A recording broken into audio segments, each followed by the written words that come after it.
ஓம்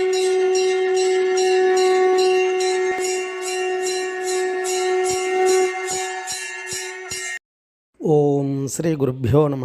ஓம் come கணபதையே நம. நம்ம ஸ்ரீநிகேதன் வலைதளம் வாயிலாக முருகப்பெருமானுடைய சஹஸ்ரநாமத்திலிருந்து தினம் ஒரு நாமாவளியை சிந்திச்சுருக்கோம். இன்றைய தினம் 884வது நாமாவளியாக ஓம் சர்வதாய நமஹ. பக்தர்களுக்கு வேண்டிய எப்பொருளையும் அளிப்பவருக்கு நமஸ்காரம் அப்படின்னு வர்ணிக்கிறது. இறைவன் அருள் நமக்கு எல்லா பாக்கியத்தையும் கொடுக்கும்.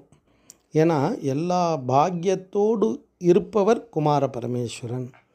அப்போ அவர்கிட்ட எல்லா உயர்ந்த வஸ்துக்களும் இருக்குது. அதையெல்லாம் சுவாமி நமக்கு கொடுப்பதற்காகவே வச்சுட்டுருக்கார்.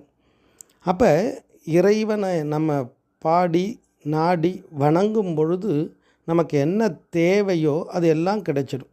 அதனால தான் வேண்டத்தக்கது அறிவோயினி வேண்ட முழுதும் தருவோயினின்னா அடியார்கள் பாடியிருக்கா.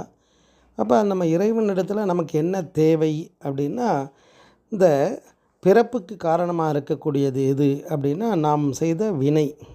அதுதான் நல்வினை தீவினை. அறம் பாவம் என்னும் அரும் கயிற்றால் கட்டி அப்படின்னு சிவபுராணத்தில் வர்ணிக்கிறாரு. அந்த 2 வினைகள், இந்த 2 வினைகள் அதுதான் நமக்கு பிறப்புக்கு காரணமாக இருக்குது.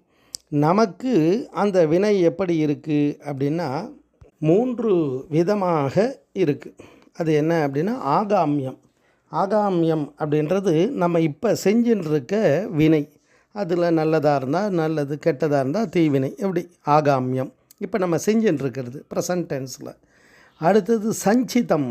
அது எப்படி ஏற்பட்டதுன்னா ஏற்கனவே செய்ததை நம்ம ஒரு இடத்துல வைத்திருக்கோம். நம்ம சம்பாதிச்ச சொத்துகளாக இருக்கட்டும், இல்லை ஏதாவது ஒரு பொருளாக இருக்கட்டும், நம்ம ஏதாவது ஒரு இடத்துல சேமித்து வச்சுருப்போம் இல்லையா, அதுக்கு பேர் தான் சஞ்சிதம்னு பேர். பிராரப்த வினை இது என்ன அப்படின்னா நம்ம இப்போ நாம் முன் செய்த வினை இருக்கு இல்லையா, அதெல்லாம் இப்போ அனுபவிக்கிறதுக்கு வரிசலாக தனியாக நம்ம கூட பக்கத்திலே இருக்க மாதிரி அன்னன்னைக்கு அனுபவிக்கிறோம். இது எல்லாமே எப்பொழுதோ செய்த வினை தான். ஆனால் இப்போ நமக்கு பயன்பாட்டுக்கு வந்திருக்கு. நம்ம ஒரு கோவிலுக்கே போகிறோம், ஒரு தேங்காய் பழம் வாங்கி அர்ச்சனை பண்ணுறோம் அப்படின்னா, தேங்காய் என்றைக்கோ எங்கேயோ வைத்த மரம் அது வளர்ந்து தான் தேங்காவாக வந்தது.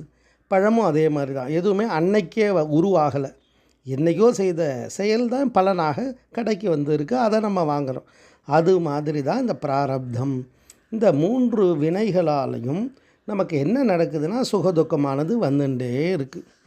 அப்போ இந்த சுகதுக்கத்தெல்லாம் அறிந்து ஞானத்தால் உணர்ந்து இதிலிருந்து விடுபடணும், பேரின்பத்தை அடையணும். இப்போ அடையக்கூடிய இன்பங்கள்லாம் சாதாரண இன்பம்.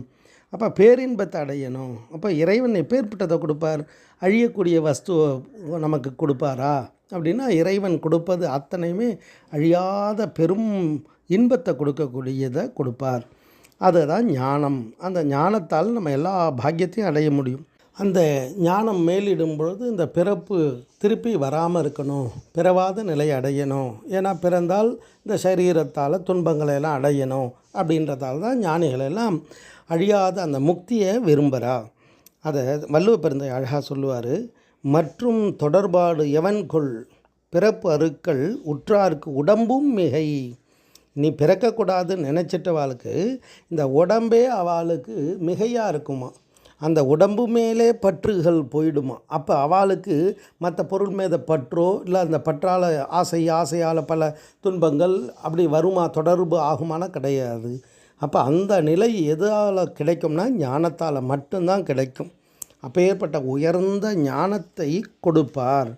அம்பாளுடைய சகஸ்ரநாமத்தில் பார்த்தோன்னாலும் அழகாக வரும். அம்பாள் எதெல்லாம் கொடுப்பா அப்படின்னு வர்ணிக்கும் பொழுது சிவஞான பிரதாயினி அப்படின்னு அம்பாளுடைய நாமம் அழகாக வர்ணிக்கும். அப்போ அம்பாள் கொடுக்கறது என்னென்னா சிவஞானத்தை கொடுக்குறாளாம். அதுதான் அழியாத பேரின்பத்தை கொடுக்கும். அப்பேற்பட்ட முருகப்பெருமான் நமக்கு எதெல்லாம் கொடுப்பார்னா எல்லாத்தையும் கொடுப்பார். ஆனால் அவர் கொடுக்குற மிகப்பெரிய உயர்ந்த வஸ்து எது அப்படின்னா ஞானம். அதனால தான் ஞானஸ்வரூபமாக இருக்கார். அவர் நமக்கு பக்தர்களுக்கு வேண்டிய எல்லா பொருளையும் கொடுப்பவராக இந்த நாமாவளி தத்துவார்த்தமாக வர்ணிக்கிறது. அப்போ அவர் கொடுக்கக்கூடிய பொருள் சாதாரண பொருளாக இருக்குமா அப்படின்னா கிடையாது, உயர்ந்த பொருளாக இருக்கும். அதுதான் முக்திக்கு ஒரு வித்து குருவாக இருக்கக்கூடியவர் குமார பரமேஸ்வரன். அதை தான் அந்த நாமாவளி அழகாக வர்ணிக்கிறது. ஓம் சர்வதாய நமஹ. ஸ்ரீ குருப்பியோ நமஹ. ஓம் சும் சுப்பிரமணியாய நமஹ.